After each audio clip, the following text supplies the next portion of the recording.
ప్రాచీన దేవాలయాలు మన పురాతన సంస్కృతిని, అప్పటి జీవన విధానాన్ని ఇప్పుడున్న జనరేషన్కి తెలియజేస్తున్నాయి. ముఖ్యంగా తమిళనాడులో అయితే అద్భుతమైన ఆర్కిటెక్చర్తో ఇప్పటికీ చూడడానికి షాకింగ్గా ఉండే దేవాలయాలు చాలా ఉన్నాయి.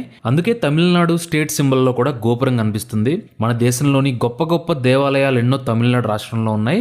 అలాంటి దేవాలయాల్లో ఒకటి మధుర మీనాక్షి ఆలయం. సో ఫ్రెండ్స్, ఈ వీడియోలో మనం మధుర మీనాక్షి టెంపుల్ స్టోరీ ఏంటో తెలుసుకుందాం. ముందుగా మీనాక్షి మరియు సుందరేశ్వరుల దివ్య వివాహం పురాణ కథ. ఈ మధుర మీనాక్షి ఆలయంలో శివుడు సుందరేశ్వర్ గాను, పార్వతీదేవి మీనాక్షి అమ్మన్ గాను దర్శనమిస్తారు.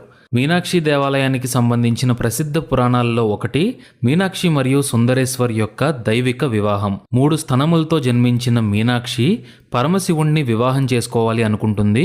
ఆలయంలో అతన్ని కలుసుకున్న తరువాత ఆమె 3వ రొమ్ము అదృశ్యమవుతుంది. వీళ్ళిద్దరి వివాహాన్ని తమిళులు చితిరై అనే పండుగలాగా